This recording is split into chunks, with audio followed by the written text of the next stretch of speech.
নমস্কার বন্ধুরা, কাকুলির সঙ্গে কিছুক্ষণে আপনাদের আরও একবার স্বাগতম। আশা করি সবাই ভালো আছেন, সুস্থ আছেন। বন্ধুরা, আজ আমি আবার আপনাদের সাথে একটা রেসিপি শেয়ার করতে চলে এসেছি। চাটনি, এই জিনিসটা না হলে শেষ পাতে যেন খাওয়াটা ঠিক জমে না। যে কোনো অনুষ্ঠান বাড়ি বলুন বা বাড়িতে এমনিই বলুন, চাটনিটা খাওয়ার শেষে খুব দরকার। আজ আমি আপনাদের সাথে সেই চাটনিরই একটা রেসিপি শেয়ার করব। চাটনি অনেক রকমের হয়, ফল দিয়ে হয়, অনেক রকম সবজি দিয়েও হয়, কিন্তু আজকে আমি আপনাদের সাথে রসগোল্লার চাটনি রেসিপিটা শেয়ার করব। তাহলে কি কি আছে দেখে নেওয়া যাক। এখানে আমি 4টে রসগোল্লা রস চেপে শুকনো করে 4 টুকরো করে রেখে দিয়েছি। এটা আপনারা 2 টুকরোও করে নিতে পারেন। এখানে আছে তেঁতুলের কাঠ, 20 গ্রাম তেঁতুল আমি 1 ঘন্টা জলে ভিজিয়ে তারপর জলটা ছেঁকে নিয়েছি। আর আছে 1/4 কাপ চিনি। এই চিনিটা আমি নিয়েছি 1/4 কাপ, কিন্তু স্বাদ বুঝে আপনারা দেবেন। নুন নিয়েছি, এটাও স্বাদ মতো। একটা শুকনো লঙ্কা, 1/2 চা চামচ ভাজা মশলার গুঁড়ো এবং তেল।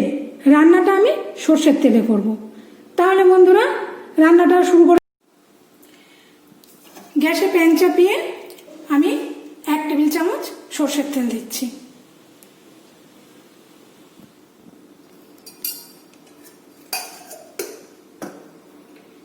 তেলটা একটু গরম হলে তাতে আমি একটা শুকনো লঙ্কা কেটে দেবো।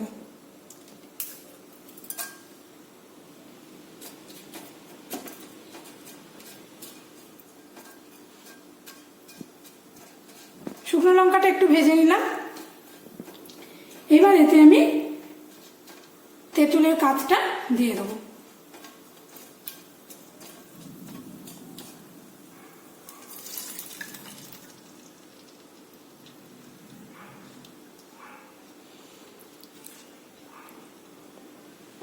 গ্যাসটা হাই ফ্লেমে দেবো। তেঁতুলের কাঠ ছিল যে বাটিতে, সেই বাটিটাই ধুয়ে আমি অল্প একটুখানি জল দেব।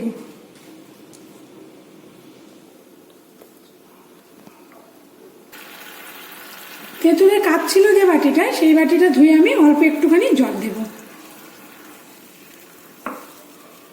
এবার এটাকে ফুটতে দেব 10 মিনিট মতো।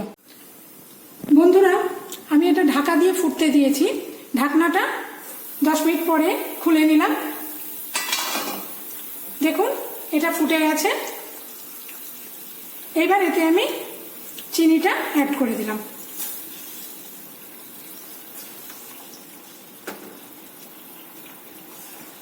চিনিটা অ্যাড করে দিলাম। 1 পিঞ্চ মতন নুন দেবো।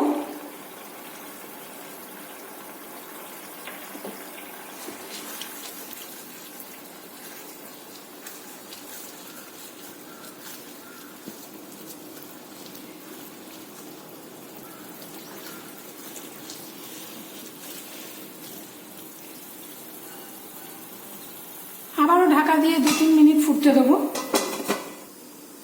2 মিনিট পর ঢাকনাটা খুলে নিলাম। এইবার রসগোল্লাগুলো অ্যাড করব। অনেক সময় হয় না যে বাজার থেকে রসগোল্লা কিনে আনলে সেগুলো একটু টকসা মতন হয়ে যায়, আবার অনেক সময় রসগোল্লা শক্ত হয়ে যায়। সেই রসগোল্লাগুলো ফেলে না দিয়ে আপনারা এইভাবে চাটনি করে নিতে পারেন। খেতেও দুর্দান্ত হয় এবং একটা অন্যরকম চাটনি হয়ে যাবে।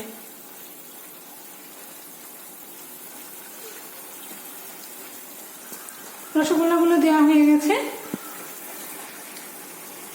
এবার এটাকে আরো 2 মিনিট ফুটতে দেবো এভাবে ঢাকা দিয়ে। 3 মিনিট পর ফিরে এলাম। ঢাকনা খুলে নিই।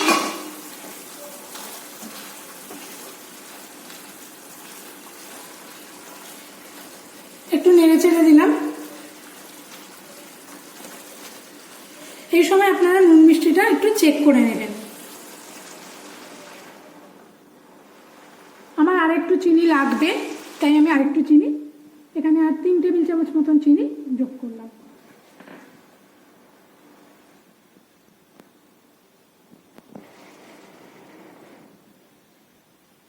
পুরোটা একবার নাড়িয়ে নিলাম।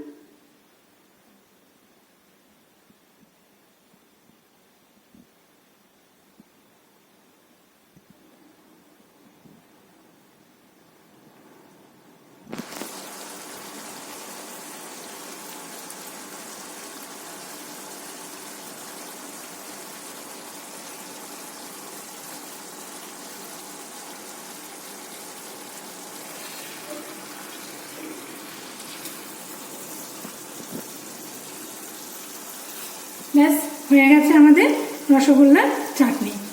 গ্যাস অফ করে এর উপরে ভাজা মশলার গুঁড়ো ছড়িয়ে দিয়ে একটু হালকা হাতে নেড়ে মিশিয়ে দেবো।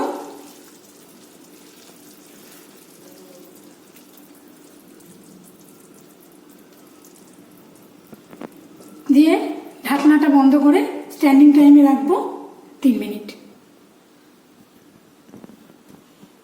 3 মিনিট পর ঢাকা খুলে এবার আমি সার্ভ করে দেবো আমার রসগোল্লার চাটনি।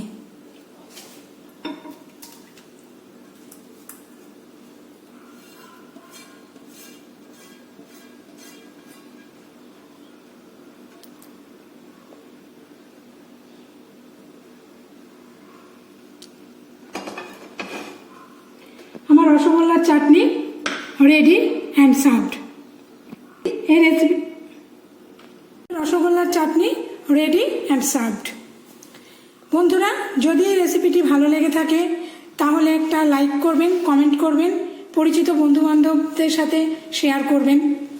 আর ভিডিওটা ভালো লাগলে আমার চ্যানেলটা সাবস্ক্রাইব করার অনুরোধ রইল এবং পাশে থাকা বেল আইকনটা অবশ্যই ক্লিক করবেন যাতে আমার দেওয়া সমস্ত ভিডিওর আপলোড আপনি আগে পান।